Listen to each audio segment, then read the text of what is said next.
It's always fun when we have Mark with us, and tonight will be no different with the Philly and Penn State sports teams playing the way they are. We have plenty to talk about. So, Mark, welcome back. Hey, first of all, congrats on your recent nuptials. I always like that word, nuptials. We'll talk about that later. And let's talk right now. How many times have I done the show? Yeah, okay. This is 14. Well, this is the first time I've done it as a married man. That's true. That is true. Yeah. Let's talk about this bizarre football season, Mark. And let's get right to the quarterback. I believe on your 2 previous visits with us, you said about the Eagles, Carson Wentz is the least of their problems. Well, that may have been true the last couple of times you were here, but he's just not the same Carson Wentz anymore. You probably don't get to see every Eagles game, but what is your view on Wentz and his issues this season? Well, I did see the other night because there was Monday Night Football, and he was bad. Although here's something that, and I have seen him a couple times, and I've seen the same thing both times. He starts off, looks like the worst quarterback in the league. I mean, and his numbers bear him out as being the worst quarterback in the league. But then all of a sudden, like either at the end of the half, that was a nice drive against Seattle. Took them down. They scored. They missed the extra point, but they score. Then at the end of the game, it's like panic time, and it seems like he's better when he's not being, when maybe the plays aren't being called and he's just kind of drawing them up in the dirt, which is maybe a telling sign of more that is not just him. Mm-hmm. Yeah, well, I think when they go to the up tempo, he's certainly better. He's certainly better. When things are willy-nilly and he's just kind of running around making plays, he looks pretty good. I mean, and a Hail Mary aside, but I mean, he's done some things. And I know the Philadelphia world is ready to, everybody's down on Carson Wentz and this and that. And again, I'm not there. If I was there, I may feel the same way. There's still talent there. The talent didn't disappear.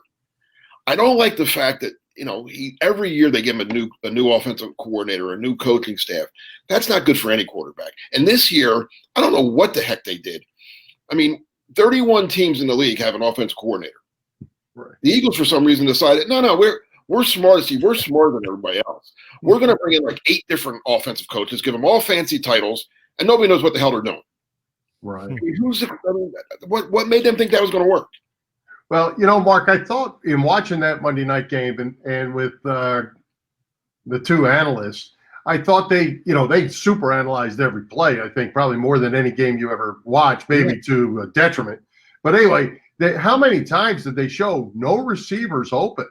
And it was all night long. And Wentz has to take sacks, or he's going to throw that ball in trouble, or he's going to throw it in the sidelines. There's no windows open.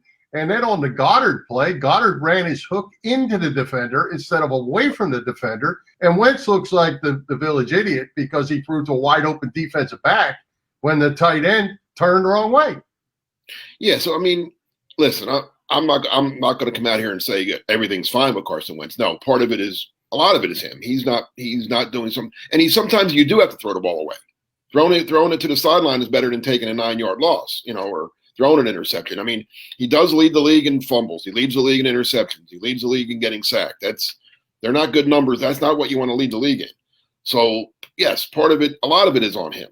But I think there are circumstances beyond his control that have gotten him to this point. I was asked the other day, have I ever seen a player regress in this short of time the way Carson Wentz has? And I thought about it, and I'm like, no, not in the 50th year of his career. I've seen old guys. I've seen Willie Mays, who I think is the greatest baseball player of all time, play for the New York Mets and look like, a minor leaguer. I saw Steve Carlton, one of the great pitchers of our time, at the end of his career in Minnesota, look like a guy I wanted to bat against him.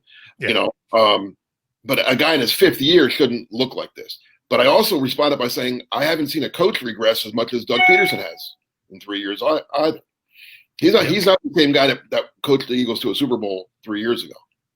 I agree. Yeah. Taking a lot of weird gambles, and play calling has been a mess. How do you not kick the field goal the other night?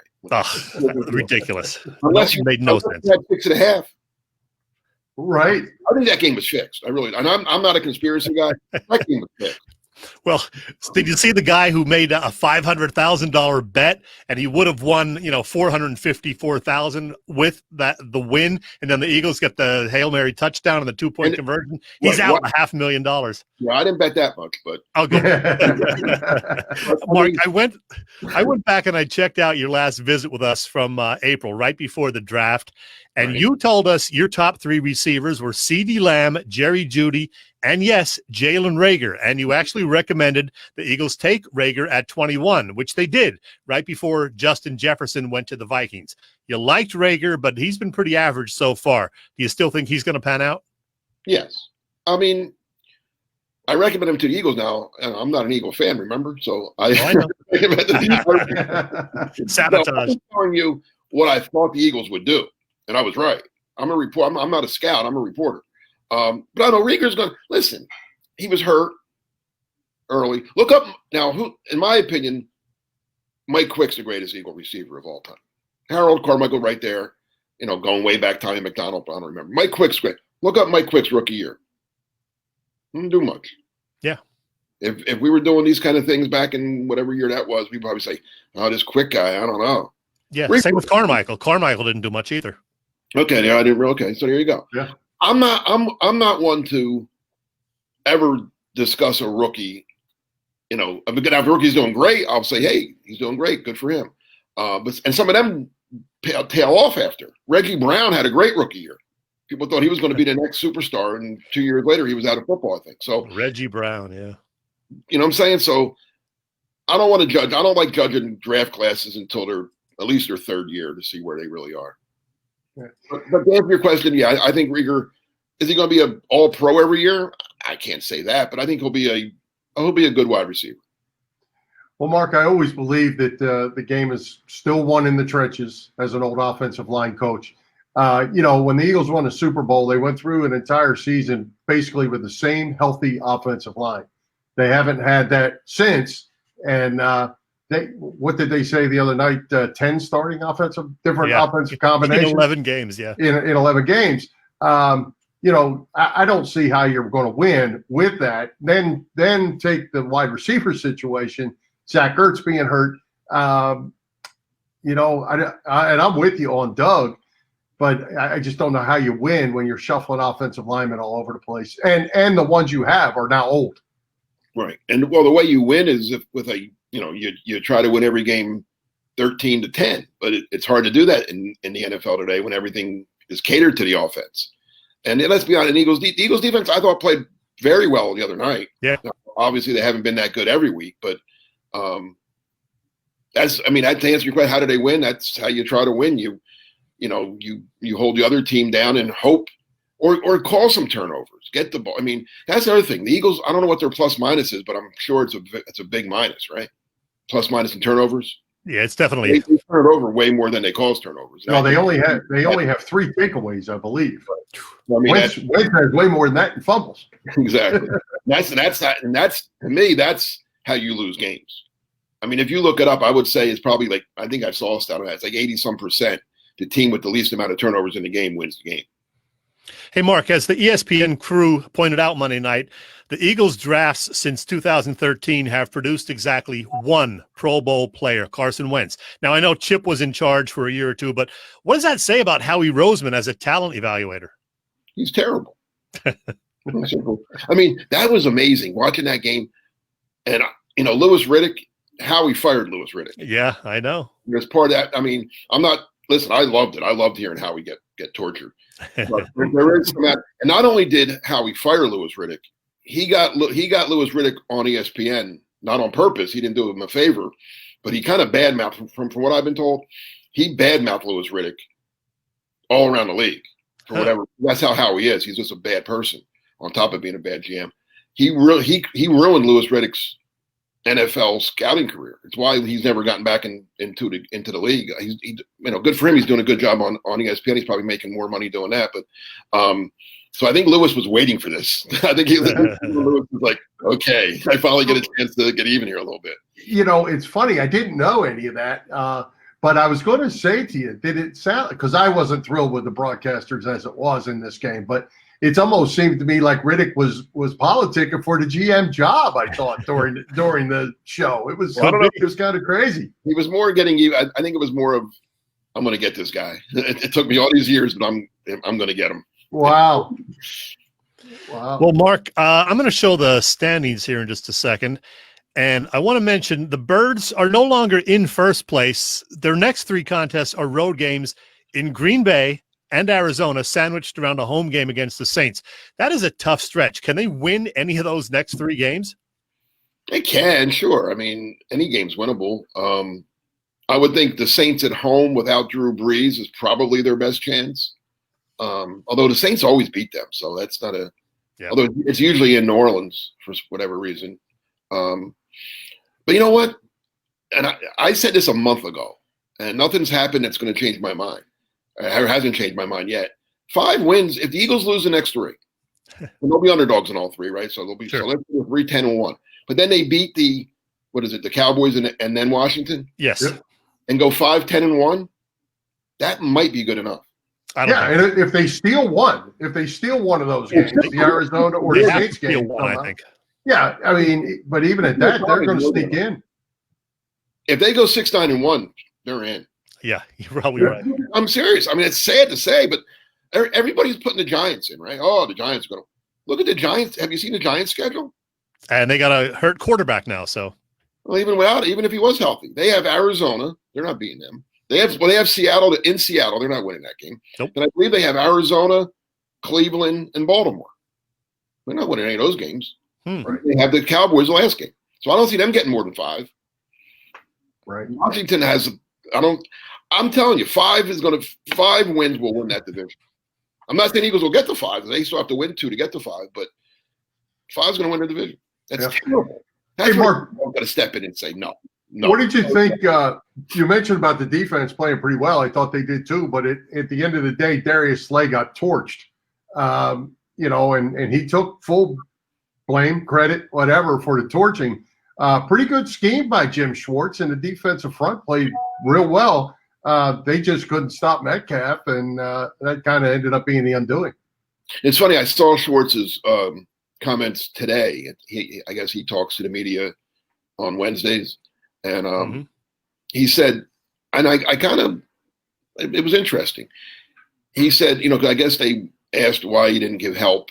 He could have given help to Slay after a couple of those plays, right? And he said, no, Slay wanted to be by himself, and I wanted him to because there's so many other things. They contained Russell Wilson pretty much. He didn't run on him a couple times, but he didn't kill him. And he was also concerned with Lockett. Metcalf had the great game Monday night, but Lockett is their leading wide receiver. So his game plan was kind of like, all right, let's hope Metcalf doesn't kill us. Let's try to, give him his, but let's stop everybody. It's like he compared it to basketball when you played the Bulls and Michael Jordan. Let Jordan's going to get his no matter what we do. So don't let him go crazy, but let's stop Pippen and everybody else. Right. Well, it almost worked. I mean. Hey, Mark, I had to ask you, is Wilson his last name? I thought it was Russ. I thought Steve Levy just thought it was Russ out there. Come on. I didn't even know he had a last name. He was awful Monday night too. Hey, they're better than what they had last with Booger McFarland and the other guy. Yeah, that is true. That is true. Hey, Mark, you're writing for the Packers these days from your beach chair in South Carolina. We know, don't rub it in. And by the way, happy 37th birthday to Aaron Rodgers today. But how good are the Packers this year? Their offense is very good. I can give a little plug here, right? I write for Packer Report 66, which is now part of the 24/7. But funny story, when I was a little kid, it was called Ray Nitschke's Packer Report. And living in New Jersey as a Packer fan, you didn't get a lot of Packer information, and they weren't very good when I was growing up. I mean, when I was real little, that was Lombardi in it. But I mean, I'm talking when I was a little older. I actually got that. It was a newspaper type thing then in the mail. And so it's kind of weird that now as an old man, I'm actually working for them.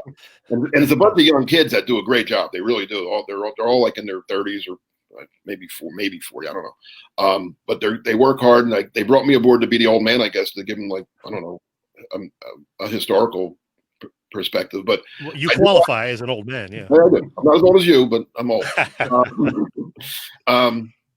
So no, back to the Packers. So I watch every game because I write the instant analysis after the game. Offense is very good. Rodgers is having, you said it's his birthday today. He's having an MVP type season. I think Patrick Mahomes is the MVP, but I mean, Rodgers is in the conversation. He's playing as well as he ever has. Devontae Adams is one of the top wide receivers in the league. Aaron Jones is a good running back. Their offensive line, they've had a lot of changes on the offensive line, but they've had some nice little young guys that step in. One of them, John Runyon Jr., who's going to make his first start, ironically, against the team that he grew up watching, hanging around the locker room with, right? How about that? He's 6th round draft pick out of Michigan. He's had to come in 3 different times this year when somebody got hurt. He's played really well. I mean, he has good genes, obviously, and he's a guard, not a tackle like his dad, but he's doing a good job. So good offensive line, good receiver. Their tight end, Robert Tonyan, not a big name, but he's having a pretty good year for me. I think he has 7 touchdowns. So it's a good offense, real good offense. The Eagles defense is going to have their hands full. Defensively, they're up and down. I mean, they've had games where you look, hey, that's pretty good. They got after they have a decent pass rush, but when the pass rush doesn't get there, they have 2 good corners outside, but you can beat them over the middle. What the Eagles do well, the few things they do well, are the things the Packers don't handle well. Tight ends have hurt the Packers, and the Eagles have two good ones, and the third one isn't too bad either. Richard Rodgers, a former Packer, and if you want to run the ball, and the Eagles for some reason don't seem to like to run, but you can run on the Packers. I mean, you saw it last year in the championship game that San Francisco ran for like almost 300 yards against them. The one game they lost this year to the Vikings in an upset. Dalvin Cook killed them. The Colts ran on them. So, I mean, that's how you beat the Packers, because when you run on them, you also keep their offense off the field, obviously. So that's the recipe, is run the ball, run it well, win the time of possession. Don't, again, like I said before, don't turn the ball over, because the Packers don't turn it over either much. The only game they turned it over 4 times against the Colts, and that's why they lost. That's basically, and the defense didn't do their end either. But so it's a good. I mean, they're 8-3. They're the second best team in the NFC, right, by record, and they beat the Saints head to head. So all they have to do is get even with the Saints, and they'll be number 1 seed. So no, it's a good team, well coached. I love Matt LaFleur. I think he's doing a great job. Well, hey, Mark, before we run out of time, I know we're going to do Fast 5 because we have to, but one thing I did want to ask you, one final question I had for you as a lifelong Packer fan. They lost Paul Hornung just a couple weeks ago now, and there aren't many of those Lombardi guys left, just a handful. It's kind of the end of an era for those fellas. They lost Hornung, was it 2 weeks after they lost one of my favorite people, not just players. I knew him as a kid. I mean, I loved him as a kid, and then I actually got to meet him as Herb Adderley, Philadelphia guy. Yeah. That was within 2 weeks of each other, I think, and a couple others passed away earlier this year. And I think the only ones left are Jerry Kramer, Boyd Dowler, maybe. Boyd Dowler and Carroll Dale, I think both, right? Carroll Dale, both. Is he alive as well? I think so. Yeah. There might be one more. Yeah. Dave Robinson, Jersey guy. Dave Robinson. That's not many. I mean, well, hey, listen, we're getting old, and they were playing when I was a little kid, so they're right. Exactly. All right, Chet, let's do the Fast 5 before we run out of time, because I know you're both fired up about this. I am ready for Fast 5. All right, well, this is kind of start into the Fast 5. Mark, I know you love to bash Penn State, my alma mater. In fact, I wore this to start our show a couple of weeks ago. It's my you could wear that. Yeah, the Penn State Eagles sad season bag over the head thing, because they're both having an awful season. So go ahead, take 20 seconds and bash Penn State. Have at it. No, I mean, they have a real good coach. I hope they keep Franklin for another 20 years or so. Listen, I don't want to turn this into a dour thing, but I was never a Penn State fan. When you knew me back in the day, I didn't dislike Penn State. I didn't like the whole cover up. I just didn't. I can't get by that. I can't put up with that. Pedophilia is something I really think is the worst thing in the world. Sandusky should be not in jail. He should be murdered. And the fact that they covered it up and turned their heads, I can't root for that school. I just can't. Okay. All right. That's enough. All right. Let's get to some fun. I got you. The real Fast Five now. Who will be the Eagles' starting quarterback? Let's say week 8 of the 2021 season. Carson Wentz. I'll go on the limb. Still Carson Wentz. All right. There are 5 weeks in the regular season left. What is the most likely matchup for Super Bowl 55? Green Bay, Pittsburgh. Uh-huh. Hey, you're kind of biased, but okay. Yeah, Number 3. Pittsburgh, I'm not. Oh, Mark, you got married a couple of months back. Congrats. Is your bride, Tammy, a sports fan or not? Oh, not at all. Not at all. It's funny. All right, since this might be not a Fast Five, but when we first started dating, she said, I have to tell you something. I really don't follow sports. And I said, that's fine. I don't need my girlfriend or, to be a sports fan. I talk enough sports as it is. I don't want to talk sports with you. Then it was the NCAA basketball tournament. So I guess it was when they actually had an NCAA basketball tournament a couple years ago. And Virginia's playing Purdue. It was a really good game. I think it went overtime. And she comes over as I'm watching the game. And it's like in overtime at this point. And I said, listen, we'll watch a movie. Like, I just want to watch it. Oh, no, don't worry about it. Watch the game. She sits down on the couch and she starts watching the game and she starts making comments during the game. Like, intelligent, like something like, I'm like, wait a minute. I thought you said you didn't know sports. She said, I know you're not supposed to do that. And then, and then I'm like, and then she made another comment. I'm like, wait a second. And she's like, I said, I don't know. Like, I don't know anybody on this team. I don't know who's supposed to win. I know sports. I don't follow sports. So she knows the games because her son played and stuff. And so, yeah, she knows sports, but she couldn't tell you who the Eagles quarterback is or who the coach of the Cowboys are, and stuff like that. Although she does like NASCAR a little bit. Okay. Not down here, you kind of have to.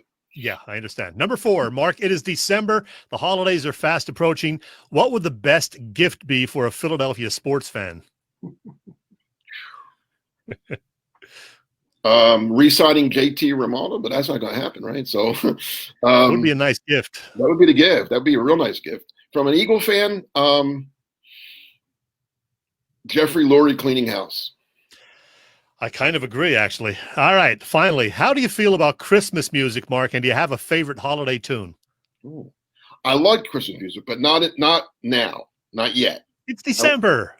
Okay, you're right. It is December. Now you can. It is December. Yeah, but they start playing it like at Halloween, right. And that's too soon. My favorite, White Christmas is Bing Crosby, White Christmas. Yeah. Or Elvis, anything but Elvis. Yours is probably Springsteen, right? Santa Claus coming to town. that is like high on the list, of course. Yeah. Top 10 for sure. All right, Mark, you survived another Fast Five. Thanks, buddy. Oh, by the way, you got your book here. I have your book here. Oh, you go. The Big 50. Okay. Still available somewhere. Still selling on Amazon, right? I hope so. Yeah, it's available. I checked. All right, good. All right.